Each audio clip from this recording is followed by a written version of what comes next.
Hi everyone, welcome to my YouTube channel ComTutors.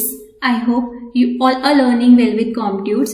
So this is tutorial number 33 of Business Studies for class 12, and in this tutorial you will understand the organizing process. Okay, आज हम discuss करेंगे organising process. Previous tutorial में हमने start किया था unit number 5 organising, जिसमें हमने discuss किया था basically concept of organizing with examples, then meaning, definition, features and importance of organizing जो है ये हम ऑलरेडी डिस्कस कर चुके हैं प्रीवियस ट्यूटोरियल में. तो अगर आप लोगों ने ट्यूटोरियल नंबर 32 नहीं देखा है तो पहले आप उसको जरूर वॉच करना, क्योंकि अगर आप वो वाला ट्यूटोरियल पहले वॉच करेंगे फिर ये वाला टॉपिक जो आपको बहुत जल्दी समझ में आ जाएगा.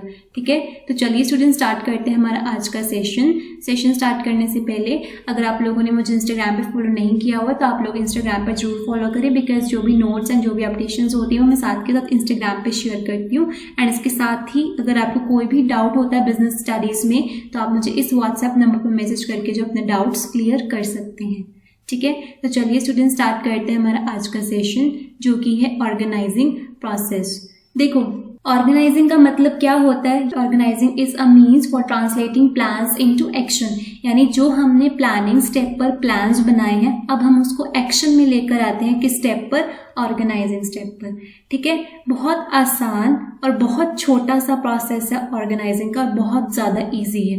ठीक है, तो उसको बहुत ध्यान से समझना. अगर आपने पहले वाला ट्यूटोरियल देखा ना तो ये तो आपको 2 मिनट में समझ आ जाएगा. ठीक है, बहुत ईजी है. चलिए इसको समझते हैं. देखो, ऑर्गेनाइजिंग के प्रोसेस में ना 4 स्टेप्स होते हैं. ठीक है, सबसे पहला है identification and division of work, number 2 है डिपार्टमेंटलाइजेशन, नंबर 3 है assignment of duties and number 4 है इस्टेब्लिशिंग रिपोर्टिंग रिलेशंस. ठीक है, देखो सबसे पहले हम क्या करते हैं, जो भी हमारा पूरा काम है उसमें हम देखते हैं कि हमने कौन कौन सी एक्टिविटीज करनी है, यानी कौन कौन सी एक्टिविटीज की करने की आपको जरूरत पड़ेगी. यानी कि सबसे पहले हम क्या करते हैं, एक्टिविटीज को आइडेंटिफाई करते हैं. ठीक है, फिर क्या करते हैं, जो पूरा काम है उसको स्मॉल स्मॉल पार्ट्स में डिवाइड करते हैं, यानी कि डिवीजन ऑफ वर्क. ठीक है, डिवीजन ऑफ वर्क ये इंश्योर करता है कि ओवरलैपिंग ऑफ एक्टिविटीज ना हो, डुप्लीकेशन ऑफ वर्क ना हो, रिसोर्सेज प्रॉपरली यूटिलाइज हो और स्पेशलाइजेशन जो है वो अचीव हो. ठीक है, तो फर्स्ट स्टेप क्या होता है ऑर्गेनाइजिंग प्रोसेस में? Identification and division of work. Clear? Now once you identify the work and divide this into small parts, the next step is departmentalization. Okay, departmentalisation में हम क्या करते हैं, जो सेम नेचर की एक्टिविटीज होती हैं उनकी हम ग्रुपिंग करते हैं. ठीक है, and then these activities are put under one department.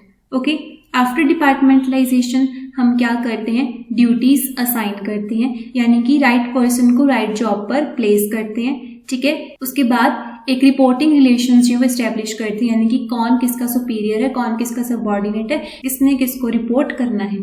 ठीक है, और ये होता है आपका ऑर्गेनाइजिंग का प्रोसेस, बहुत छोटा सा. सबसे पहले हम क्या करते हैं, एक्टिविटीज को आइडेंटिफाई करते हैं, काम को डिवाइड करते हैं, उसके बाद डिपार्टमेंट्स बनाते हैं. डिपार्टमेंट्स बना लिए, अब ड्यूटीज असाइन करते हैं, उन डिपार्टमेंट्स पे लोगों को एम्प्लॉय करते हैं. ठीक है, अब उनको आपने एम्प्लॉय कर दिया, उसके बाद क्या करते हैं, उन लोगों में रिपोर्टिंग रिलेशंस जो हैं वो एस्टेब्लिश करते हैं. जो भी रिलेशंस हैं वो क्लियरली डिफाइन करे जाते हैं ताकि सब कुछ क्लियरली हो और किसी भी तरह का कॉन्फ्लिक्ट्स जो है वो ना हो.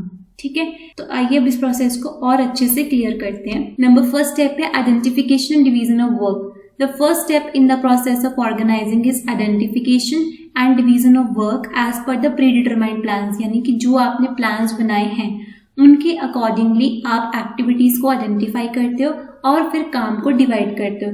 ये आपने याद रखना कि पहले हम एक्टिविटीज को आइडेंटिफाई करते हैं. फेयरवेल वाला एग्जांपल याद है ना, कि फेयरवेल में पहले आपने देखा था कि आपको किन किन एक्टिविटीज की जरूरत है, कौन कौन सा काम आपने करना है, कौन कौन से कार्य करने हैं, टाइटल्स बनाना है, कार्ड बनाना है, गिफ्ट्स लेकर आने हैं, मनी की रिक्वायरमेंट है, डांस प्रैक्टिस, ये सब चीजें पहले आपने एक्टिविटीज आइडेंटिफाई करी, फिर उनको डिवाइड किया. ठीक है, the work is divided into manageable activities so that duplication can be avoided, overlapping of activities can be reduced, and there is no burden of work on one person. Work can be shared among the employees. The manager divides the work into smaller units. जो manager है वो पूरे काम को small units में divide करता है, and each unit of work is called a job. एंड हर एक यूनिट क्या कहलाता है? जॉब. क्लियर? तो ये है आपका फर्स्ट स्टेप। ये जो भी नोट्स यहाँ पर लिखे हुए हैं ना, इनको प्लीज अपनी नोटबुक पर जरूर नोट डाउन कर लेना। जैसे जैसे आप समझ रहे हो वैसे वैसे इनको लिखते जाना। इससे क्या होगा, साथ के साथ ही जो चीजें आपको याद हो जाएंगी। Clear? Now come to the next step which is departmentalization. अब डिपार्टमेंटलाइजेशन में हम क्या करते हैं, after dividing the work in smaller jobs, related and similar jobs, यानी जो जॉब्स सेम नेचर की होती है, जो जॉब्स रिलेटेड होती हैं, they are grouped together and put under one department. Okay, such sets facilitate specialization and this grouping process is called departmentalization. ठीक है, अब इसको एग्जाम्पल से समझो, ये आपको अच्छे से क्लियर हो जाएगा। फॉर एग्जाम्पल, आपका पूरा काम क्या है, मैन्युफैक्चरिंग ऑफ मोबाइल फोन्स, ये आपका टोटल वर्क है। ठीक है, अब आपने क्या किया कि सबसे पहले एक्टिविटीज आइडेंटिफाई करें कि अगर मुझे मोबाइल फोन मैन्युफैक्चर करना है तो मुझे किन किन काम की, किन किन एक्टिविटीज की जरूरत पड़ेगी, कौन कौन सा कार्य मुझे करना पड़ेगा। तो कौन सा है, सबसे पहले आपको रॉ मटेरियल खरीदना होगा, लैंड, लेबर, मशीनरी, इन सब चीज़ों की जरूरत होगी। आप मैन्युफैक्चर्ड पार्ट्स खरीदने होंगे, फिर प्रोडक्शन करोगे, स्टॉक ऑफ मटेरियल चाहिए होगा। उसके बाद अगर आपने मोबाइल फ़ोन बनाना है तो जब तक एडवर्टीजमेंट नहीं करोगे, कस्टमर को कैसे पता चलेगा कि कोई नया फ़ोन मार्केट में आ रहा है, तो ऑब्वियसली एडवर्टीजमेंट की जरूरत होगी। सेल्स, रिसर्च, फाइनेंस, ऑडिटिंग, इन सारी एक्टिविटीज़ की आपको जरूरत होगी। ठीक है, तो ये क्या है आपका डिटर्मिनेशन ऑफ एक्टिविटीज। अब उसके बाद आपने क्या किया, ग्रुपिंग करी। ठीक है, ग्रुपिंग करके आपने क्या किया, जो एक्टिविटीज सेम नेचर की थी उनको आपने एक डिपार्टमेंट में डाल दिया। अब जैसे जो परचेज ऑफ रॉ मटेरियल है और जो परचेज ऑफ मैन्युफैक्चर्ड पार्ट्स है, ये एक सिमिलर नेचर की एक्टिविटी है, तो आपने इसको क्या किया, परचेज डिपार्टमेंट में डाल दिया। क्लियर? उसके बाद प्रोडक्शन, स्टॉक ऑफ मटेरियल है, ये सेम नेचर का है, इसको आपने किस में डाल दिया, प्रोडक्शन डिपार्टमेंट में। थर्ड है एडवर्टीजमेंट और सेल, ये सेम नेचर की है, इसको आपने किस में डाल दिया, मार्केटिंग डिपार्टमेंट में। एंड इस प्रोसेस को हम क्या बोलते हैं, डिपार्टमेंटलाइजेशन। क्लियर? तो सबसे पहले आपने टोटल वर्क देखा, टोटल वर्क में फिर आपने एक्टिविटीज को आइडेंटिफाई किया, आइडेंटिफाई करने के बाद आपने उनकी ग्रुपिंग करी और ग्रुपिंग करके आपने क्या किया, उनके डिपार्टमेंट्स बना दिए। क्लियर?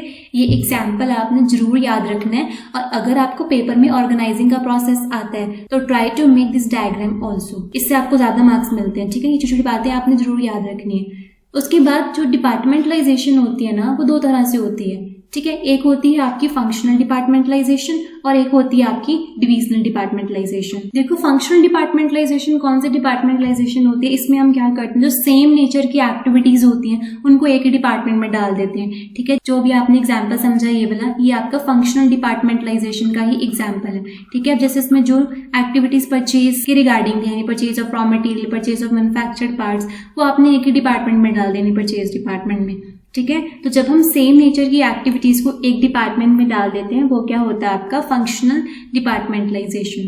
क्लियर? उसके बाद डिविजनल डिपार्टमेंटलाइजेशन कौन सा होता है, जब कोई ऑर्गेनाइजेशन दो या दो से ज्यादा प्रोडक्ट्स मैन्युफैक्चर करती है, then they prefer divisional departmentalization. ठीक है, फॉर एग्जांपल कोई कंपनी है जो कॉस्मेटिक्स भी बनाती है, टेक्सटाइल्स में भी है, मेडिसिन में भी है, ग्रोसरी में भी है। ठीक है, नहीं, काफी सारे प्रोडक्ट्स में वो हाथ पैर मारती है। ठीक है, अब जब हम डिविजन डिपार्टमेंटलाइजेशन करते हैं, हम क्या करते हैं, जो एक्टिविटी है regarding purchase, sales, finance, research की, तो फॉर एग्जांपल जो ग्रोसरी वाला है उनका अलग डिपार्टमेंट होगा, ग्रोसरी वालों का purchase, sales, finance, advertisement, marketing अलग होगा। सिमिलरली कॉस्मेटिक्स वालों का परचेज, सेल्स, फाइनेंस ये अलग होगा। ठीक है, तो इसमें हम ये करते हैं डिविजन्स वाइज यानी प्रोडक्ट वाइज डिपार्टमेंटलाइजेशन करते हैं। और फंक्शनल में जो सिमिलर नेचर की एक्टिविटीज होती है उनको एक डिपार्टमेंट में डाल देते हैं, और डिविजनल में जो भी jobs related to production, sales, marketing होती है, वो जिस पर्टिकुलर प्रोडक्ट की है उस पर्टिकुलर प्रोडक्ट का अलग से ही डिपार्टमेंट बनता है। क्लियर? तो ये है आपका second step which is departmentalisation. उसके बाद थर्ड स्टेप क्या है, असाइनमेंट ऑफ ड्यूटीज। अब हम यहाँ पर क्या करते हैं, ड्यूटीज जो है वो असाइन करते हैं according to their skills, competencies, experience and qualifications. ठीक है, now it is necessary to define the work of different job positions and accordingly allocate work to various employees. At this stage, the responsibility of each individual or post is decided. यानी कि लोगों को duties जो है वो assign करी जाती हैं। ठीक है, it is essential for effective performance that a proper match is made between the nature of a job and the ability of an individual.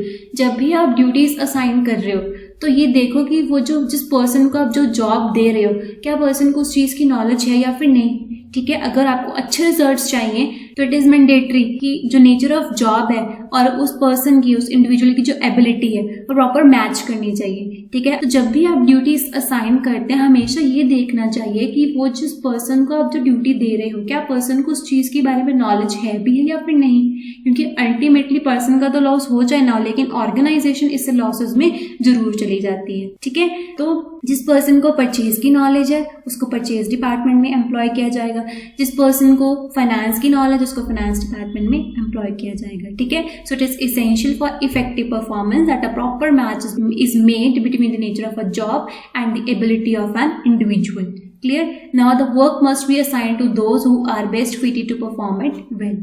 Clear? तो ये था आपका third step which is assignment of duties. Now come to the last step which is establishing reporting relations.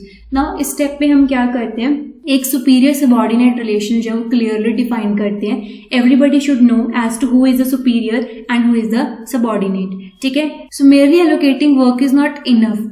Each individual should also know who he has to take orders from and to whom he is accountable. सिर्फ काम को divide कर देना enough नहीं है, हर एक individual को ये भी पता होना चाहिए कि उसको किससे ऑर्डर्स मिलने हैं एंड वो फर्दर किसको अकाउंटेबल है, किसको रिस्पॉन्सिबल है, यानी उसने किसको आंसर्स जो है वो देने हैं। ठीक है, the establishment of such clear relationships helps to create a hierarchical structure and helps in coordination amongst various departments.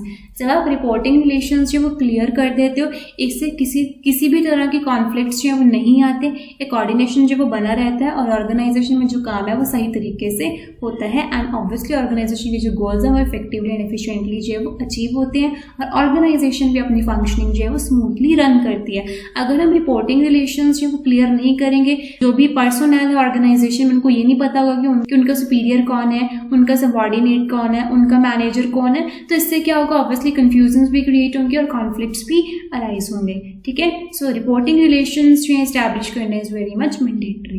Clear, तो ये आपका fourth step which is establishing reporting relations. ठीक है, and this is all about organizing process.